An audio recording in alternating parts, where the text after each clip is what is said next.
Hello everyone, this is Mel from Sewing with Mel, and I will be your host for this video from Got Interfacing.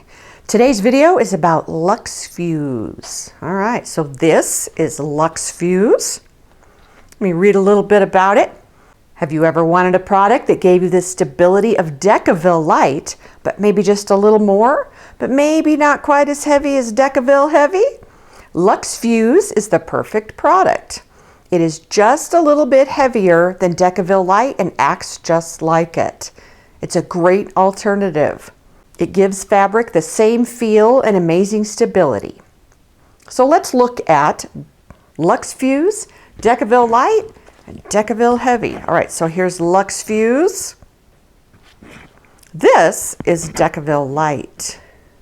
Almost the same color, but you can kind of see, you can see through the Decaville Light. There we go. You can see through it. But let's turn this around. Not so much LuxeFuse, a little bit. This is Decaville Heavy. Okay. Let's see if I can give you a good view. Oh, okay. There we go. So by this, you should be able to see the three thicknesses. LuxeFuse comes in 39.5 inches wide, and that gives you almost an extra 1/8 of a yard just in the 4.1 extra inches wider that it is than Decaville Light. LuxeFuse was created by Barb and has been in the creative stage for a very long time, over a year, just waiting to get it perfected, and it's perfect. She got it. Let's talk about how to fuse it, okay? Always do a sample on the fabric that you're using, okay? Because things can change. Different fabrics, you know, different heat, different irons, different presses. Do a sample first so that you're not sad later that you messed up your project because you didn't do a sample first, okay? So 265 to 320 as far as your heat on your heat press, okay?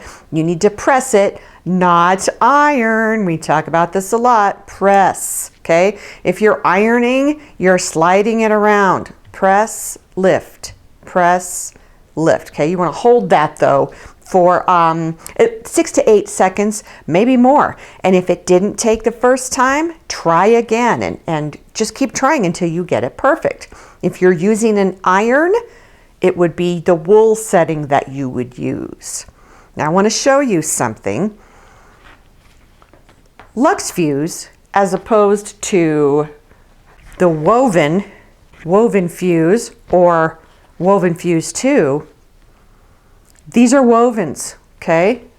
This is not a woven. This has a leather-like feel, okay? You can see maybe the glue on the back. The glue on the back reminds me a little bit of woven fuse 2, the glue on the back of it.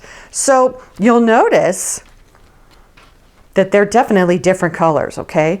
And if you have a piece of fabric that's a little bit see-through, like this one is, that color is going to come through. I made another sample. Here it is. Look at this one. Same fabric. And what I did was I put woven fuse 2 on it, and then I put the LuxeFuse on. And as you can see, it's a little whiter. Okay, so keep all of this in mind when you're making something, because you might say, okay, well, I need a certain stability and a certain structure, and I want to use this, but I can see through it. So you can mix and match them and put them together and get different stabilities and try to cover up the fact that it's see-through. When your interfacings come to you in the mail, they are folded up really nicely and they're all in plastic sleeves, okay? When you get them, unfold them and roll them up on a tube if you can. That's your best bet, because it will help the creases to get to fall out of your stabilizer. Now, This would drive me absolutely bonkers. I'm one of those people that I want it flat so that when I put my pattern on it, It's perfect. So when I cut it, I like my interfacing crisp when I go to use it. So how do you iron it without sticking it to something? Let's go over to the press and check it out. All right, so I am going to iron this. I have it fusible side down. This is a fusing mat. Lots of different brands out there.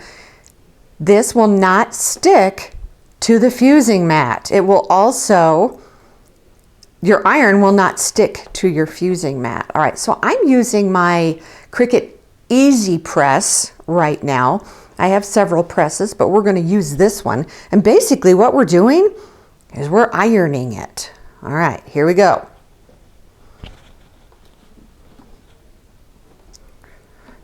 Now you don't have to move it around. And when I say ironing, I mean, you know, not like ironing. We're ironing the wrinkles out. It doesn't take very long. You wouldn't want to leave it on there a really long time. My temp is at 320. Let's go ahead and see what it looks like. Look at that. Nice and flat. I'm going to let it cool here just a second. Pretty hot. Look at, see, it's not sticking. Look at that. All the glue is still on there. It's nice and flat now where it was not nice and flat before. And nothing on the mat. You can also use a Teflon sheet. I was going to demonstrate that too, but for the life of me, I have no idea where my Teflon sheet is. But that's okay. I had this. Okay, if you haven't already subscribed to the channel, please do. We would appreciate it. Have a great day.